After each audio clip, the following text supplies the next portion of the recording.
Moscow. Domodedovo International Airport. July 1st, 2002, 8:10 p.m. 45 Russian schoolchildren wait to board a flight to Barcelona. It's their reward for doing well at school. Among them is 11-year-old Artur Hamatov. At the start of the school year, we agreed that if he finished with top grades, then he could go with the group. When I came back from work one evening, he came up to me and showed me his school report card and said, "Dad, look, I kept my word." And he looked at me with a question in his eyes, and I said, "Good, I promise you can go."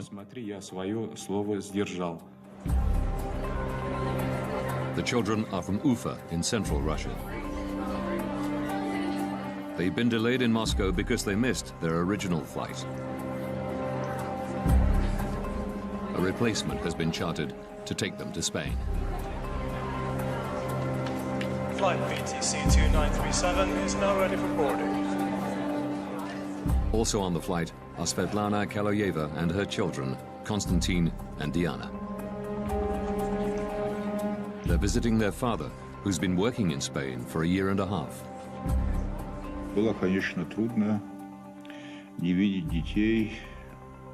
I spoke to them on the phone every day, which made my stay easier. But it was hard not to see my children for such a long time. Svetlana is lucky to get seats on this Bashkirian charter. Delays in getting visas meant other flights were sold out. We were finally going to see each other and we were going to have fun together.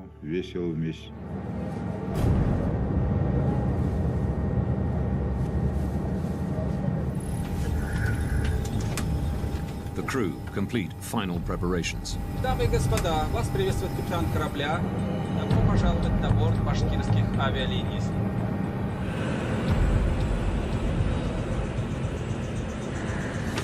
8:48 p.m. The Bashkirian Charter Airlines flight BTC 2937 takes off from Moscow's Domodedovo Airport. Distance to Barcelona, 3,000 kilometers. Estimated flight time, 4 hours, 20 minutes. Switzerland. Zurich Area Control Center. 11 p.m. 35-year-old Danish-born air traffic controller Peter Nielsen is working the night shift. He and one other controller are managing a sector of airspace above eastern Switzerland and part of southwestern Germany. By day, this is one of the busiest crossroads in Europe. But at night, traffic slows down to a trickle, with only a few planes at any given time. Peter Nielsen's colleague goes on a break.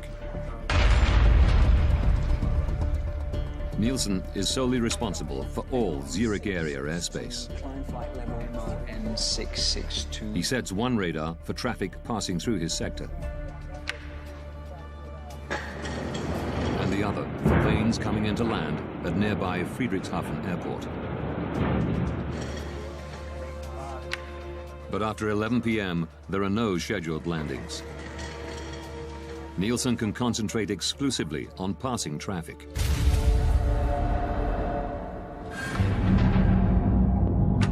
(11:06).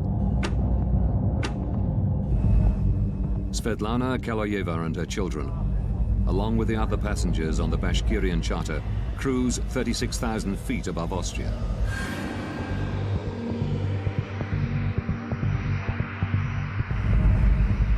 They're scheduled to arrive in Barcelona in just over 2 hours.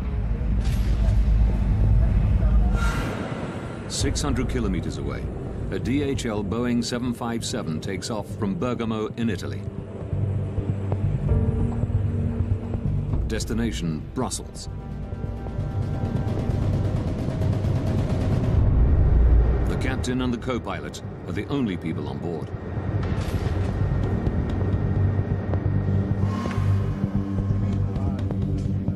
maintenance engineers arrive in Nielsen's control room. So you will be working from the backup, okay? They've come to service the main radar.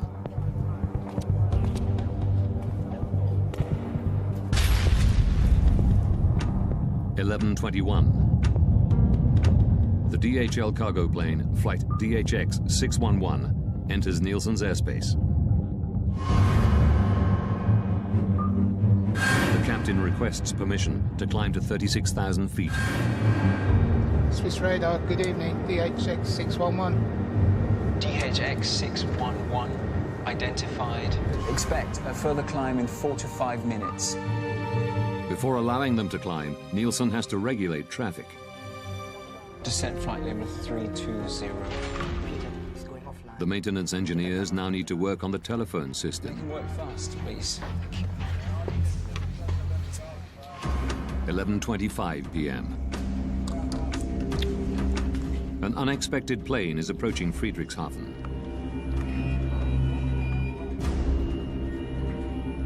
Nielsen has to switch radar stations.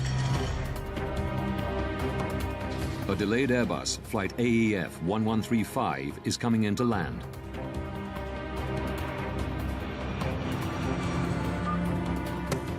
He calls the airport's control tower to let them know.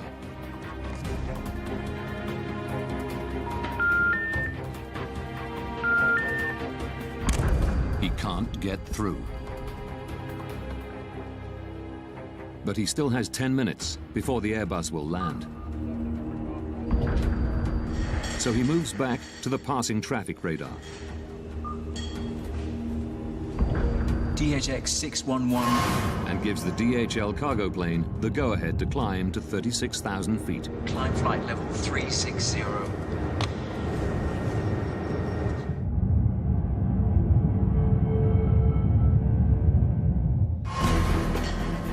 Nielsen then returns to the Airbus and calls Friedrichshafen Airport again.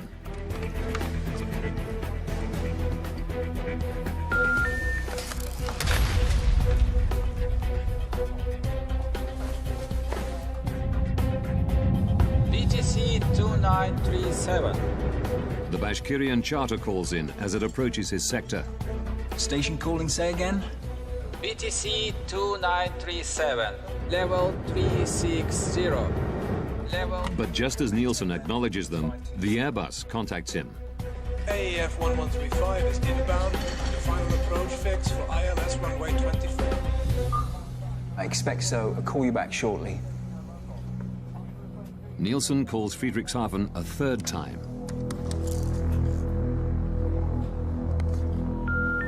Die gewünschte Verbindung ist nicht möglich.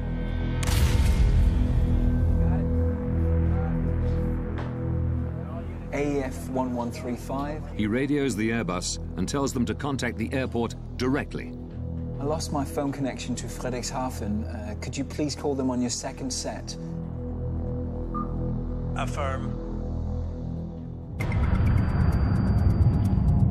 The DHL plane is now flying over Switzerland at 36,000 feet.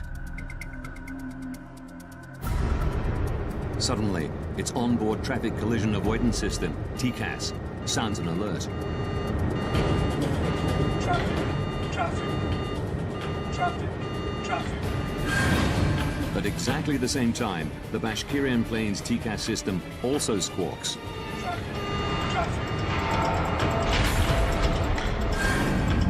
The two planes are now 25 kilometers apart. They're flying at exactly the same altitude to exactly the same spot.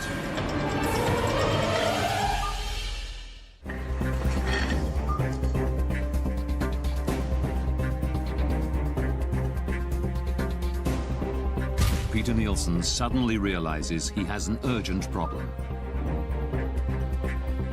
BTC 2937. He immediately tells the Russian pilots to descend. Descent flight level 350. Expedite, I have crossing traffic. Seconds later, their TCAS system says the exact opposite. Climb. Es ist klein. He's guiding us down. Climb. At the same time, the DHL's TCAS tells it to descend. Descend.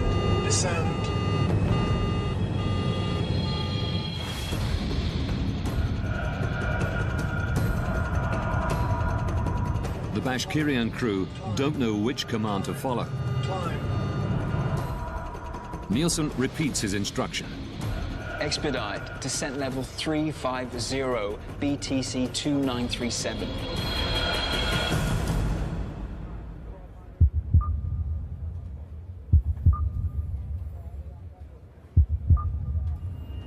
When he sees that they followed his orders, Nielsen tells them that the DHL plane is approaching from their right-hand side.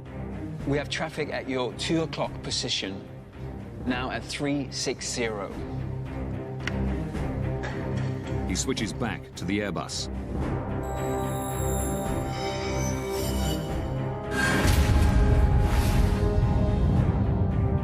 In the Bashkirian charter, the crew are looking for the DHL plane. The two aircraft are now just over 5 kilometers apart. They are both in descent, closing at a rate of 1,300 kilometers per hour, faster than the speed of sound. It's here, descent! See on the left. Descend hard, descend!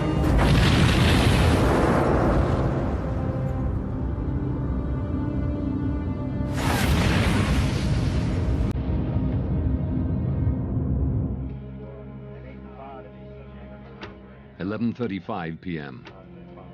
AEF 1135. The Airbus crew have finally made contact with Friedrichshafen Airport. Can we go, Friedrichshafen? Nielsen can now hand over the plane. Affirm. Bye-bye.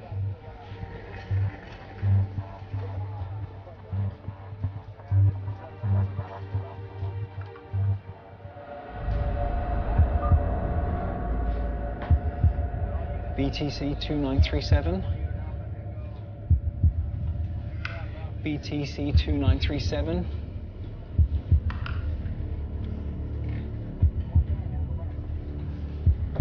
BTC 2937.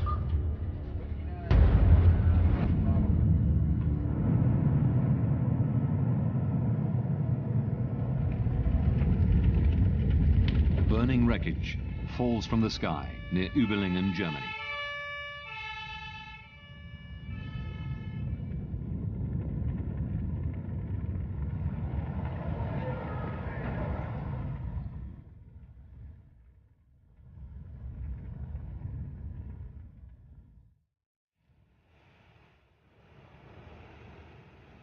At daybreak, the police launched the biggest operation the area has ever seen. Firefighters have put out the blazing debris. Rescuers must begin the grim task of looking for bodies. The aeroplanes crashed down and all people inside are died.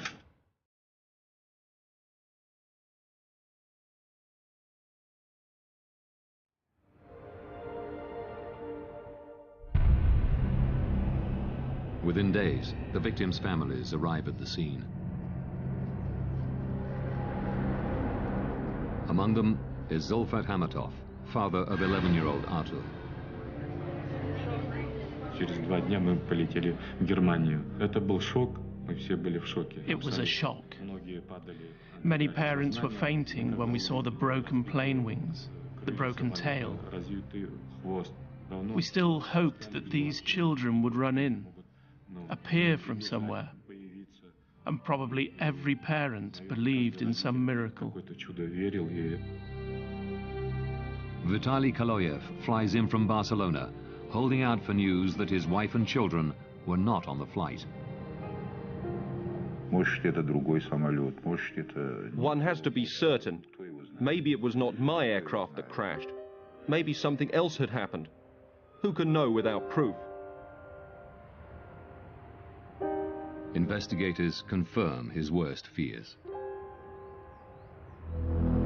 71 people on board the two planes are now confirmed dead. It is the worst civilian aircraft accident that Germany has ever seen. In an industry protected by multiple and highly advanced safety systems, how could this happen? by rewinding the events of that day and by going deep into the investigation, Traffic. we can reveal the calamitous chain of events that brought two planes to exactly the same spot at exactly the same time. Investigators from the BFU, Germany's Federal Bureau of Aircraft Accident Investigation, are called to the scene. Jens Friedemann is put in charge of the crash site. Die Untersuchung eines Flugunfalls. The investigation of an air accident is like a forensic investigation, a crime scene. One wants to establish the facts. Crime scene.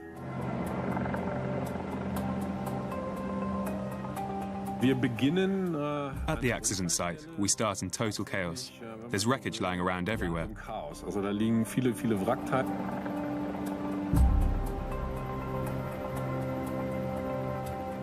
Friedemann can take nothing for granted. Not even that the two planes collided. Two aircraft were in the air. Whether they had collided or just flown past each other too close and lost control, or something like that, we just didn't know. Without the black boxes, Friedemann must try to work out what happened by examining the shattered fragments of wreckage.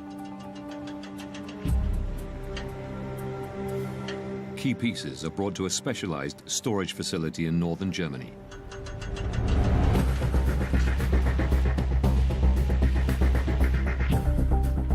To Friedemann's eye, the mangled metal soon tells a clear story.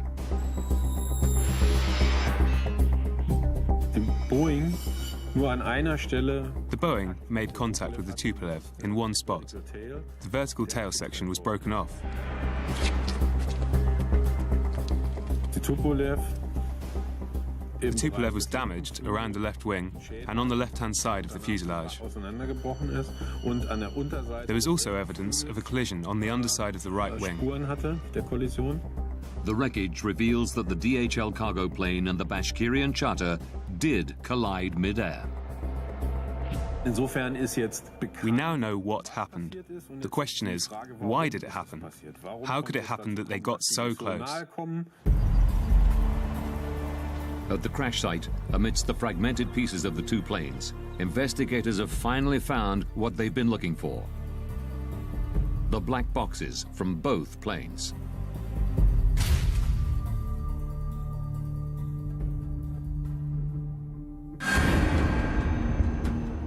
This was very important for us as accident investigators. The BFU's Johann Reuss joins the investigation. It is his job to analyze the contents of the recorders. The cockpit voice recorders help us understand what happened in the cockpit, how the pilots reach their decisions. Reuss begins by examining the pilot's traffic collision avoidance system, TCAS. Our first question was to establish whether TCAS had worked the way it was intended to, the way it was designed. TCAS builds a three-dimensional map around an aircraft using its altitude, speed, and heading. All planes fitted with TCAS constantly transmit this information to each other. If planes get too close to one another, TCAS warns the pilots. Traffic. And if necessary, gives them what is called a resolution advisory. Descend.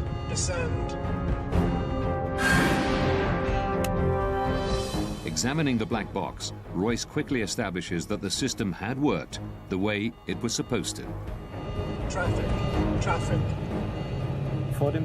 Before the collision, both TCAS systems generated and displayed a resolution advisory. The Russian Tupolev was instructed to climb, and the DHL Boeing to descend. If the aircraft had followed these instructions, there would have been no collision. But while the pilots of the DHL plane obeyed TCAS, Descend. The Russian crew did not. Climb, climb.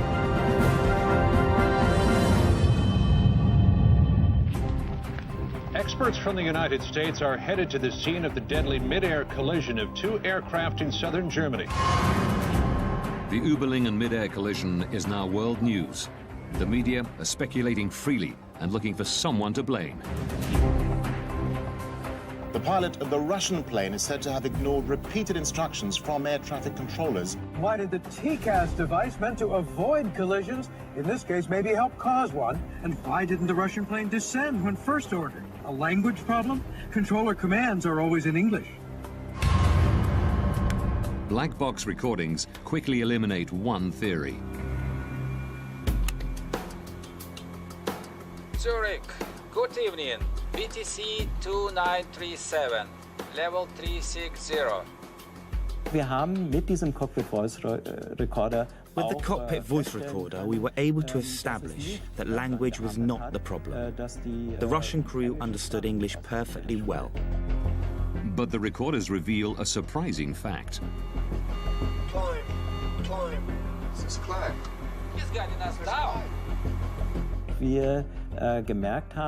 We noticed that there was an instruction from the air traffic controller. BTC 2937, descent flight level 350. And we found that at the same time, or immediately afterwards, there was also a TCAS advisory. Climb, climb. At almost exactly the same time, the Russian pilots were instructed to do two completely different things. Descent flight level 350, expedite. Now the crew needs to make a very, very fast decision. What do they do next? And we discovered that the crew had extreme difficulty making this decision. But it should have been straightforward. The two planes were flying over Germany, and European regulations clearly state that TCAS has priority over air traffic controllers. For me, there was absolutely no explanation why something like this would happen.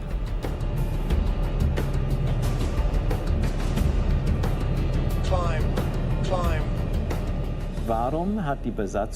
Why didn't the crew use TCAS the way it could and should be used?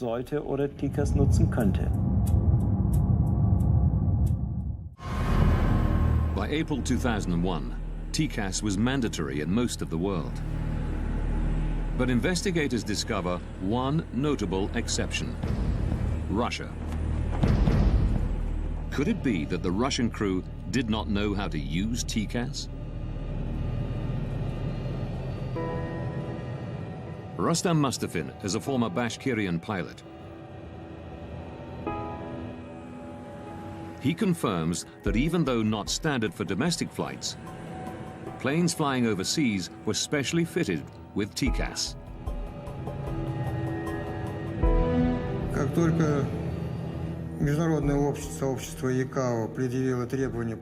As soon as the TCAS requirement was introduced, the training school of Bashkirian Airlines ensured that our pilots were trained to use the system. Mustafin regularly flew with the pilots of flight BTC 2937. By the time of the disaster, we had acquired extensive experience using it. The crew knew how TCAS worked, but ignored its instructions. The Tupolev's flight manual, the pilot's operational Bible, reveals why.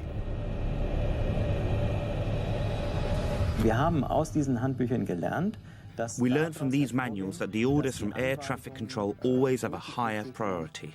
The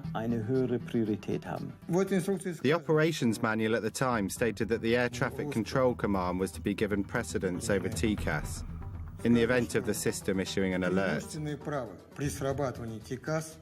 It said that the air traffic control had the final authority.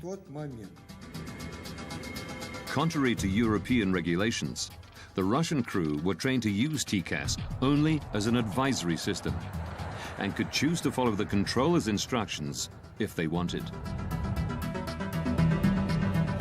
They were following TCAS regulations, but Russian style. I would have done exactly what these guys did. I would have carried out the air traffic control command.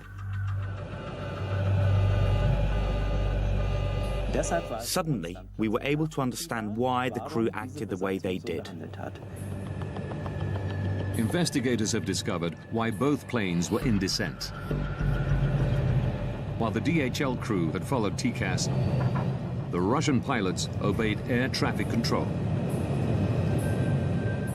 But this doesn't answer a more basic question. TCAS is meant as a system of last resort. The planes shouldn't be close enough even to trigger it in the first place. Investigators have turned their attention to the air traffic control room. A controller must advise pilots to change altitude at least 2 minutes before a potential conflict. But Peter Nielsen didn't tell the Russian crew to descend until just 43 seconds before collision. BTC 2937, descent. Warum ist die Anweisung für die Why did the air traffic controller issue the separation order so late? So late that the danger of an accident actually existed. Eines Unfalls tatsächlich gegeben war. Through shift logs and interviews, investigators learned that Nielsen was the only air traffic controller on duty on the night of July the 1st. Official Skyguide policy is to have a minimum of 2 air traffic controllers on duty at any given time. Investigators learned that it had become standard procedure at Skyguide for one controller to go on an extended break during the night shift. Tom Larsen was a close friend of Nielsen's, working alongside him for many years. The way that Peter was doing night shift, we did that all the time.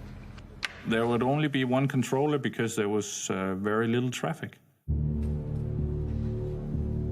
Between 11 p.m. and 6 a.m., there are no scheduled landings at any of the airports in the area.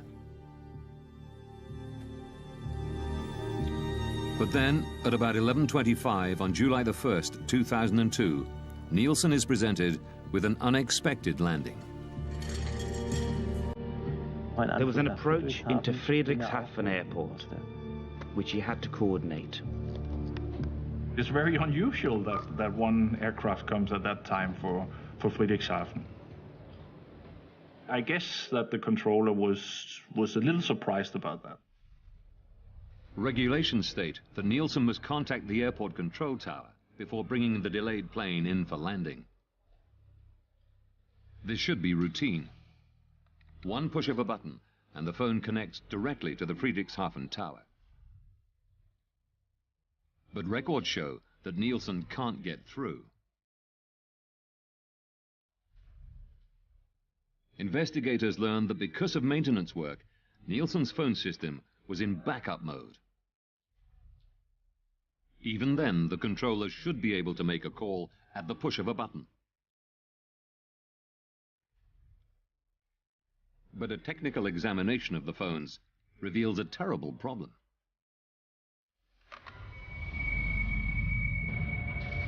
Dieses Backup, was als zusätzliche Verbindung noch... The backup that should have been there as an additional link was not working that evening. Phone communication was not possible due to a technical problem. Nielsen tries repeatedly to call Friedrichshafen. A routine task is suddenly taking up most of his time. Die gewünschte Verbindung ist nicht möglich. War mehr beschäftigt? He was busier than would normally have been the case because he had no way of making phone calls. He had to look for alternate solutions. He had to look for other ways to communicate. I lost my phone connection to Friedrichshafen. Could you please call them on your second set? Preoccupied with handing over the delayed Airbus, Nielsen ignores the passing traffic. It was like 5 minutes that he was focused on that problem. So that took his vigilance away from what was going on the screen, on the radar screen. But his radar has an emergency function that should alert him of the impending danger. Short-Term Conflict Alert, or STCA. Short-term conflict alert is another system like it's similar to TCAS, just a ground-based system that helps us on the radar if we miss a conflict. If we don't see it in time, it will give us an alarm. 2 minutes prior to a potential collision, an STCA alert should flash on both of Peter Nielsen's radar screens, along with an audio warning. This is exactly what happens 180 kilometers away in Karlsruhe, Germany. Die Flugsicherung in Karlsruhe. Air traffic control in Karlsruhe had detected on their radar screen that 2 aircraft were getting closer than they should have been. Als es eigentlich sein sollte. Records reveal that the controller in Karlsruhe tries to call Nielsen to warn him. But Zurich's faulty backup phone system means he can't get through. Aviation rules say he isn't allowed to contact planes not in his sector unless the controller in charge has lost consciousness or has left his post. The Karlsruhe ATC decides to stick to protocol and tries calling Nielsen 11 times in total, but he never gets through. BTC 2937. Records show that Nielsen's visual STCA did not go off. Royce learns that Zurich's radar was also under maintenance, meaning it too was in backup mode.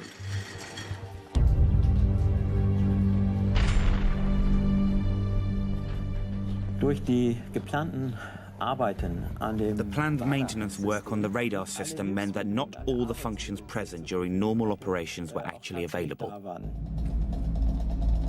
In backup mode, there is one particular emergency feature which Nielsen does not have. The visual STCA alarm.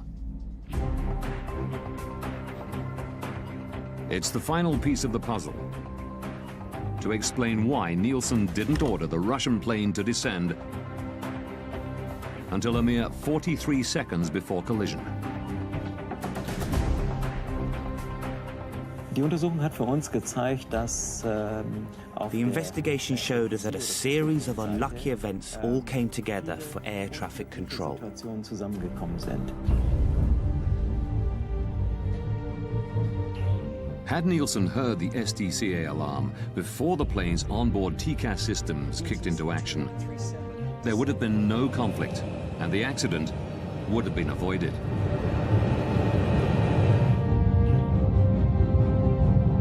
But then, one final twist.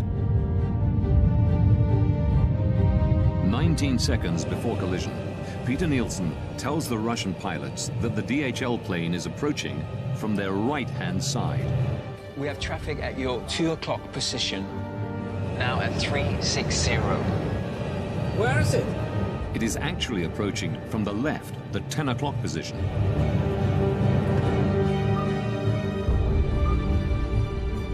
The only explanation investigators can find for this mistake is stress. It's uncertain if the Russian pilots would have had time to pull up and avoid collision, even if they had spotted the DHL plane earlier. But the records show that in the final seconds, they tried.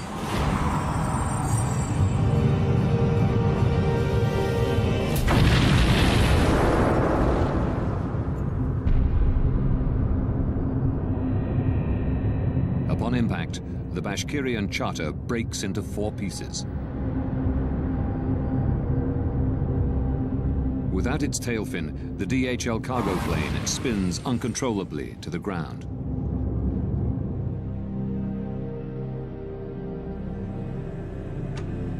February 21st, 2004.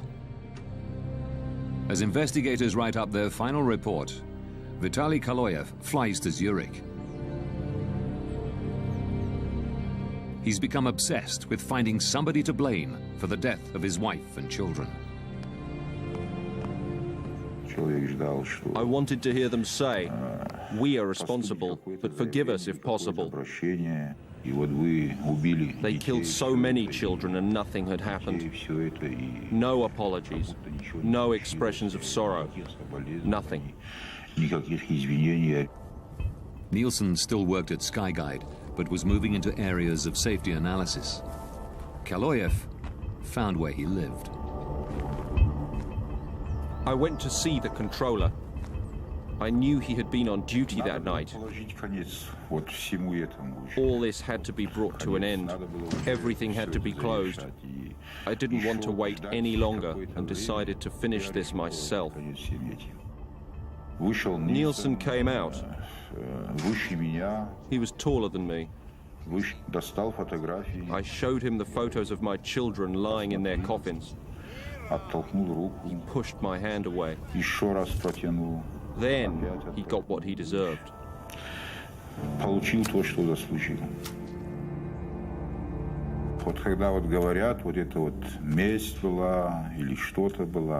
You know, some say it was revenge, but revenge is something insignificant. One is avenging when one has been deeply insulted, but this was not revenge. This was punishment. Это не месть была, это, скорее всего, кара была.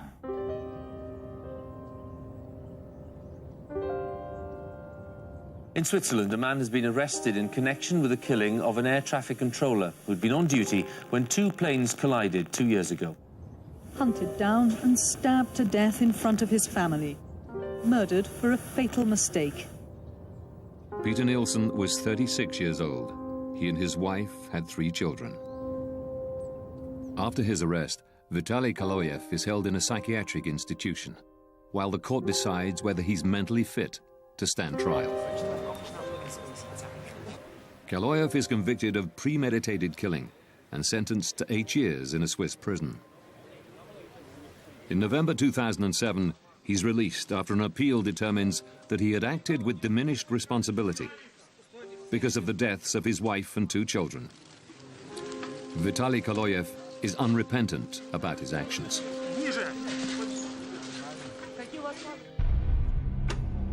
In May 2004, after almost 2 years of painstaking work, the German investigative team publish their final report.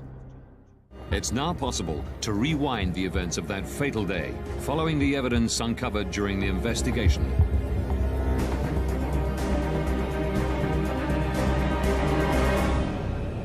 July 1st, 2002. 8:48 p.m. 2 hours, 47 minutes from disaster. A Bashkirian Airlines charter takes off from Moscow's Domodedovo airport. 20 minutes from disaster.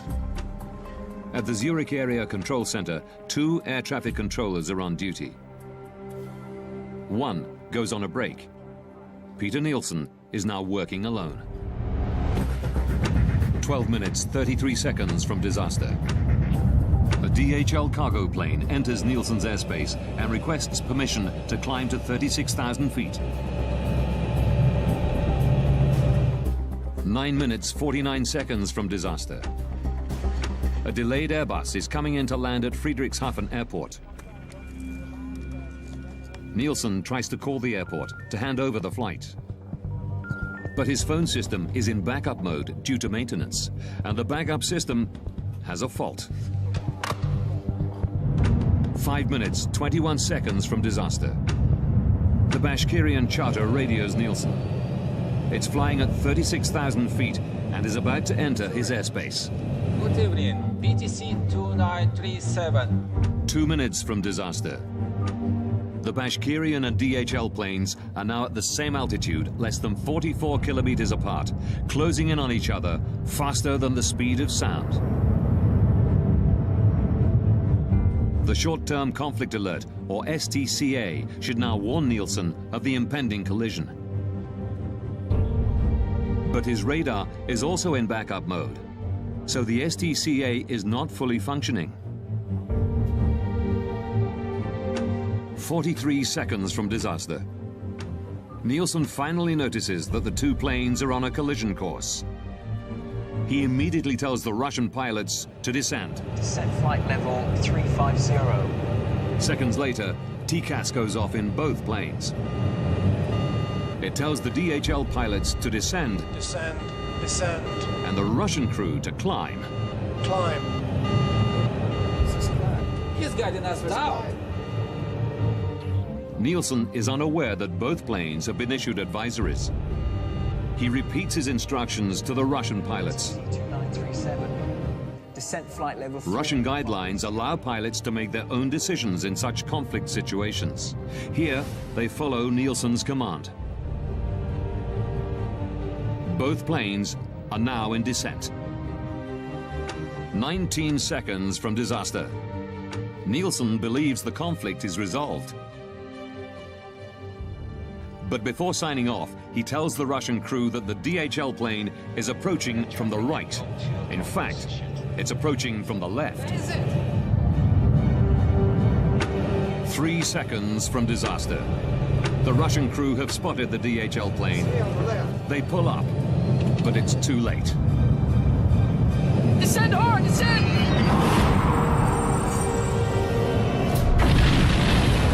At 11:35 p.m., the planes collide 35,000 feet above the city of Überlingen, Germany. All 71 people on board the two planes die.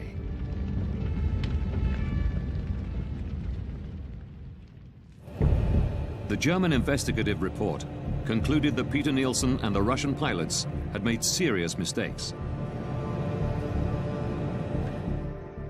But the primary cause of the accident was negligence on the part of Skyguide. In May 2004, immediately after the BFU report is published, at a press conference in Zurich, the CEO of Skyguide, Alain Rossier, issues a formal apology. Es sind auch bei uns Fehler gemacht worden und wir We too have made mistakes, and we most deeply regret this.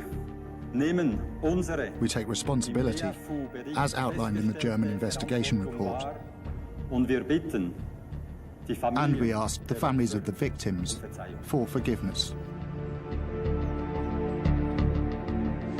In September 2007, a Swiss court finds 4 Skyguide employees guilty of negligent homicide. 3 managers who tolerated the single controller policy are given 1-year suspended jail sentences. The project leader overseeing the maintenance work on the night of the collision is fined 13,500 Swiss francs, roughly $11,000. Following recommendations from the German investigative team, Skyguide implements a variety of procedural changes.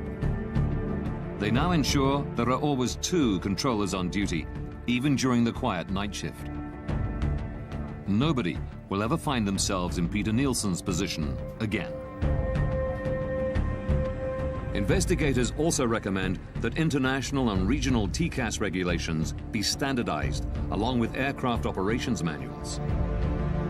TCAS must have ultimate priority over air traffic control. One cannot say with 100%